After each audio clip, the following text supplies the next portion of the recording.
반갑습니다. 진짜 농부 촌뜨기입니다. 오늘은 식물 성장에 꼭 필요로 하는 영양 성분 중 하나죠. 칼슘. 그 중에서도 석회에 대해 집중적으로 파보고자 영상을 준비해 봤습니다. 많은 분들께서 알고 계시겠지만 식물이 성장하는 데 필요로 하는 주요 6대 원소, 질소, 인산, 가리, 칼슘, 마그네슘, 황중에. 이 칼슘이라는 성분은 굉장히 다루기 까다로운 영양분입니다. 저도 10년 동안 흙만 보고 산 농부지만 비료에 대해서 정확히 말해보라고 하면 솔직히 너무나 어렵다는 게 사실이에요. 자, 하나하나 따져보기 시작하면 그 종류도 너무도 많고 또 사용 시기, 방법, 사용량 같은 것들이 그 상황에 따라 모두 달라져서 무엇이 맞다, 틀리다, 쉽게 정답을 내린다는 게 거의 불가능에 가깝다고 느껴졌습니다. 자, 그래서 저는 이게 맞다, 저게 맞다, 이 농업에 한해서는 쉽게 정의를 내리는 것을 그다지 좋아하지 않는 편입니다. 이야기가 잠시 삼천포로 빠졌네요. 자, 한 번에 모든 걸 다 습득하려면 머리가 너무 복잡해질 것 같아서 이번 시간에는 작물 재배에 사용되는 석회에 대해서만 살펴보도록 하겠습니다. 자, 현재 농업에서 사용되는 칼슘이라고 불리는 물질은 크게 석회와 칼슘 두 가지로 나눌 수 있습니다. 석회를 칼슘이라고 부르는 분들이 많이 계시는데 엄밀히 따지고 보면 석회는 칼슘 성분을 포함한 광물질입니다. 따로 공정 과정을 거치지 않은 자연 상태의 광물질, 이것을 석회라고 부릅니다. 석회는 대부분 탄산칼슘으로 이루어져 있습니다. 탄산칼슘 형태는 식물이 거의 이용할 수 없는 상태예요. 그래서 석회는 토양 교정이나 토양 소독, 토양을 위해 사용되는 것이 대부분입니다. 자, 그렇다면 칼슘은 무엇인가? 아까 말씀드렸던 자연 그대로의 광물질, 이 석회에서 식물이 이용할 수 있도록 용도에 따라 분해해 따로 추출해낸 것을 칼슘이라고 말합니다. 이것이 석회와 칼슘을 다르게 불러야 하는 이유가 되는 거죠. 자, 석회에는 크게 네 가지를 대표적으로 들 수 있는데 석회, 생석회, 소석회, 그리고 황산칼슘, 이 네 가지가 있습니다. 자, 이걸 다른 이름으로 각각 탄산칼슘, 산화칼슘, 수산화칼슘, 황산칼슘 이렇게 부르기도 하는데 각 물질 속의 칼슘이 무엇과 결합했는가에 따라 이름이 나누어지는 기준입니다. 석회라고 불리는 탄산칼슘은 자연에서 채취한 석회석을 주 원료로 제조됩니다. 조개류나 게껍질 등의 폐각이나 달걀 껍질을 뜻하는 난각을 분쇄해서 만들기도 하고 또 생석회에 이산화탄소를 반응시켜 합성시키기도 합니다. 자, 탄산칼슘은 물에 잘 녹지 않는 난용성이에요. 주 목적은 산성화된 토양의 pH를 교정해서 토양의 체질을 개선하는 것입니다. 자, 우리가 각 지역 농업기술센터를 통해서 무료로 내 밭의 토양 검정을 받아보면 내 땅의 pH 지수가 얼마인지 알 수 있는데요. 이때 재배하고자 하는 작물에 따라 요구하는 토양의 pH가 달라집니다. 자, 특별한 경우를 제외하고는 대부분의 식물들이 잘 자라는 토양의 pH는 6에서 7 사이예요. 토양은 비료나 비, 유기물 분해로 인해 산성화되어 간다는 특징이 있습니다. 이때 토양 산성화를 방지하기 위해 사용하는 것이 탄산칼슘, 석회입니다. 생석회라 불리는 산화칼슘은 탄산칼슘을 1000도 이상의 고열로 가열해서 만든 것입니다. pH가 12에서 13 정도 되는 강알칼리성을 띠기 때문에 병원균 사멸 목적으로 토양을 소독하는 데 주로 사용되고, 또 물과 반응하면 발열이 된다는 큰 특징을 가지고 있습니다.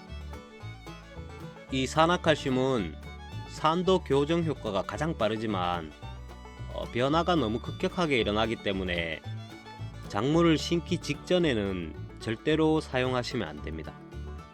토양 소독 목적으로 이 생석회를 많이 사용하는 이유는 우리 작물에게 병을 일으키는 대부분의 토양 병원균들은 pH가 5에서 6인 환경에서 굉장히 활발히 증식합니다.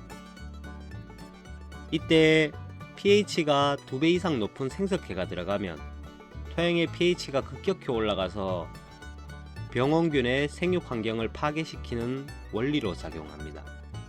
생석회가 물과 반응해 생성되는 CaOH2라는 용액은 단백질을 변성시키고 세포막을 파괴시켜요.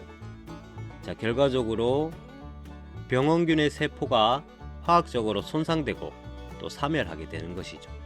또한 토양 내 선충 제거 목적으로도 많이들 사용하는데 대표적으로 뿌리 혹선충이라는 토양 선충들은 미세산성 또 중성 이런 pH 환경을 굉장히 좋아합니다.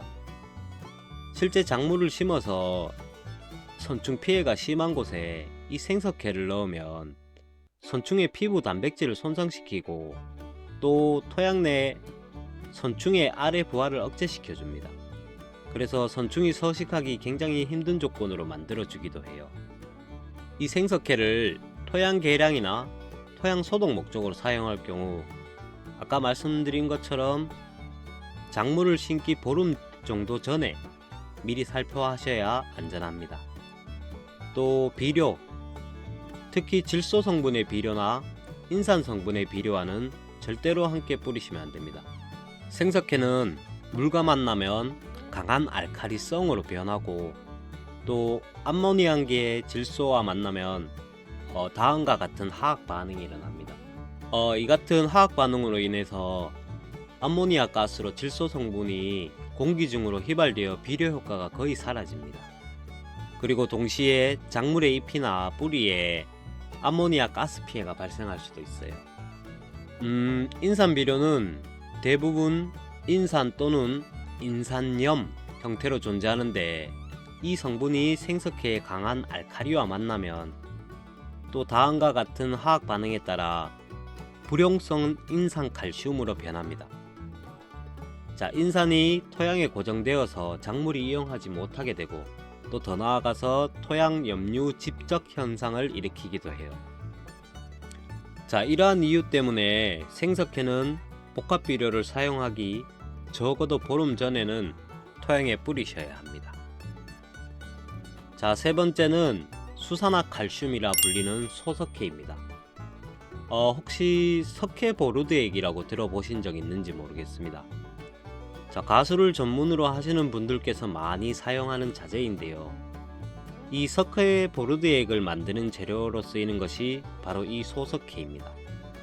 소석회와 항산동을 혼합하면 석회보르드액을 만들 수 있는데 예전부터 쓰이던 살균제로서 탄저병, 역병, 세균성 전문이병 같은 것을 예방하는 데 쓰입니다.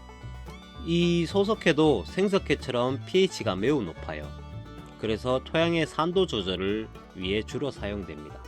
생석회보다는 중화력이 좀 약하지만 좀 더 안전하게 사용할 수 있는데 식물의 뿌리 피해가 상대적으로 약해서 작물을 심기 직전에도 사용할 수 있어요. 특히 묘상, 육매용 상토, 하우스 내부 토양 등 민감한 환경에 적합한 것이 바로 이 소석회입니다.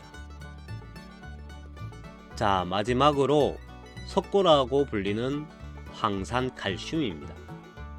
이름에 황이 들어가서 유황칼슘 비료 또는 칼슘 유황 비료와 혼동되기 쉬운데 황산칼슘은 칼슘과 황 그리고 산소로 이루어져 있습니다. 반대로 유황칼슘, 칼슘 유황 비료로 불리는 것은 칼슘과 유황으로만 이루어져 있어요. 자, 이 황산칼슘에 포함된 황과 칼슘은 식물들이 이용할 수 있는 유효 성분들인데요. 여기에 포함된 칼슘은 천천히 녹아서 지속적으로 작물에게 공급하고, 또 황은 즉시 이용 가능한 형태로 존재하게 돼요. 칼슘은 식물의 세포벽을 단단하게 만들어줘서 병 저항성을 높이고, 황은 고유의 향과 맛을 좋게 만들고 또 질소 이용 효율을 높이는 역할을 해요. 그리고 이 황산칼슘은 토양 내에 이미 존재하고 있는 염, 나트륨이죠. 이 나트륨을 치환해서 토양 구조를 개선시키는 데 큰 효과를 발휘합니다. 염류 피해 지역이나 비닐하우스 토양에 특히 효과적으로 발휘하는데요.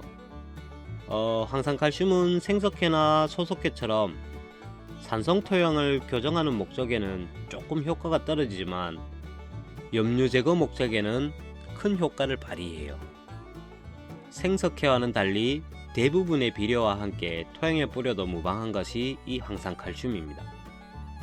pH 변화를 거의 일으키지 않아 질소의 휘발손실이 없고, 또 인산과 약간 반응하긴 하지만 고토양 내에서 안정화되기 때문이에요.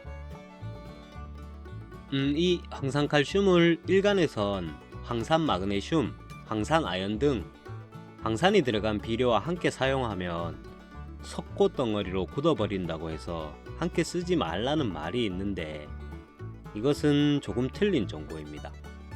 엄밀히 말하면 조건에 따라 다르다는 거죠. 이유를 말씀드리자면 다음과 같아요. 황산칼슘은 물 1리터당 약 2g 정도만 녹을 정도로 물의 용해도가 굉장히 낮습니다. 반대로 황산마그네슘, 황산아연 등의 미량요소는 물에 굉장히 잘 녹아요. 그래서 단순히 섞으면 무조건 덩어리가 지는 것이 아니라 농도를 진하게 하거나 장시간 방치하거나, 아니면 물이 부족하면 덩어리가 형성될 가능성은 있지만, 실제 같은 날 흩어 뿌리기만 해도 응고되진 않으니까 함께 사용하셔도 괜찮습니다. 이것으로 토양을 위해 사용하는 석회에 대한 이야기를 마쳤습니다. 파고들기 시작하면 따져야 할 게 너무나도 많은 게 식물 재배예요. 그래서 어쩌면 농업을 종합예술이라고 부르는 이유이기도 한 것 같습니다.